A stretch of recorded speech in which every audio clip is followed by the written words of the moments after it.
दोस्तों, आज की इस वीडियो में एक बहुत ही महत्वपूर्ण टॉपिक पर हम लोग चर्चा करेंगे कि जो अनबैलेंस वोल्टेज होता है ये कैसे पैदा होता है और इसके साथ साथ इससे होने वाले नुकसान को हम लोग जानेंगे और इस चीज़ को हम कैसे सही करें, किन किन चीज़ों को कर करके हम इसको सही कर सकते हैं अनबैलेंस वोल्टेज को, तो उसको भी हम इस वीडियो में जानेंगे। तो आइए एक एक करके हम समझ लेते हैं। इंटरव्यू में भी आपसे क्वेश्चन पूछा जा सकता है, तो आपको क्या जवाब देना है वो भी आपको अच्छे समझ में आ जाएगा।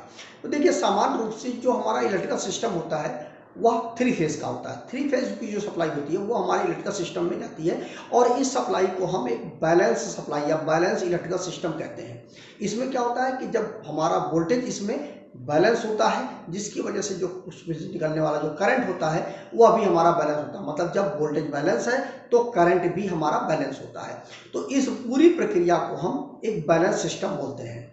लेकिन अगर कोई इलेक्ट्रिकल सिस्टम है वहां पर जो उसका वोल्टेज है वो अनबैलेंस हो गया है, तो उस कंडीशन पर क्या होगा कि उस सिस्टम की जो ओवरऑल जो क्षमता है वह प्रभावित होगी। मतलब उसकी जो क्षमता है वह कम हो जाएगी और जिसके साथ साथ उसके साथ जो उपकरण चल रहे हैं, उसमें जो भी उपकरण चल रहे हैं उनकी जो लाइफ है वह लगातार कम होती चली जाएगी। मतलब अगर वोल्टेज अनबैलेंस हुआ तो उससे उसकी क्षमता पर प्रभाव पड़ेगा उस पूरे सिस्टम के, और उससे क्या होगा, उसके साथ जो लगे हुए उपकरण हैं उनकी भी लाइफ जो है वह लगातार कम होती रहेगी। और इसके साथ साथ उन सभी उपकरणों का जो इंसुलेशन है वो अभी कमजोर होता रहेगा।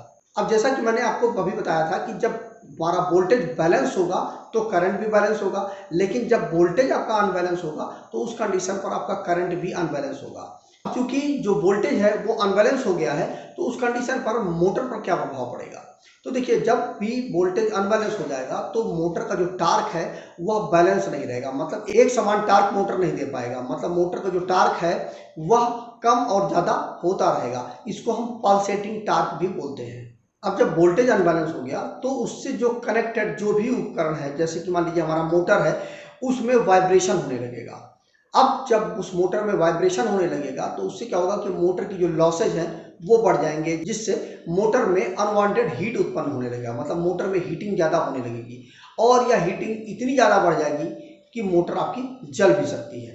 तो आपने जाना कि अगर वोल्टेज अनबैलेंस है तो उस कंडीशन पर क्या क्या दिक्कतें आ जाएंगी। ये तो रही समस्याओं की बात, लेकिन अब इसका समाधान क्या है, कैसे हम इस चीज़ को सही कर सकते हैं। तो देखिए, इसको सही करने के कई तरीके हैं, जिसमें से पहला तरीका तो यह है कि आप जो शेड्यूल मेंटेनेंस करते हैं, मान लीजिए जो वीकली या मंथली जो आप मेंटेनेंस करते हैं, तो उसमें आप देखें कि जितना भी कॉन्टैक्ट है, मतलब जितने कॉन्टैक्ट हैं जहाँ जहाँ पर कनेक्शन किए गए हैं, उन सभी कनेक्शन को आप टाइट कर दें।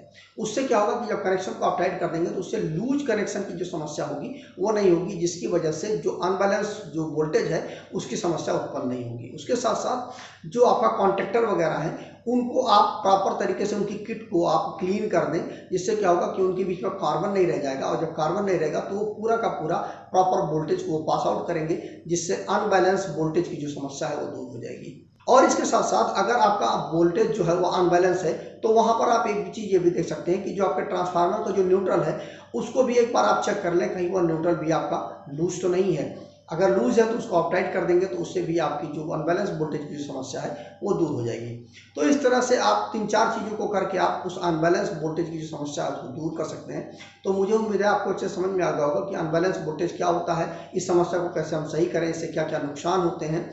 तो आज वीडियो में आपने इन सभी चीज़ों को समझ लिया होगा। इलेक्ट्रिकल से संबंधित यदि आप और भी नॉलेज चाहते हैं तो वीडियो के डिस्क्रिप्शन में आपको लिंक मिल जाएगा www.targetelectrician.com का।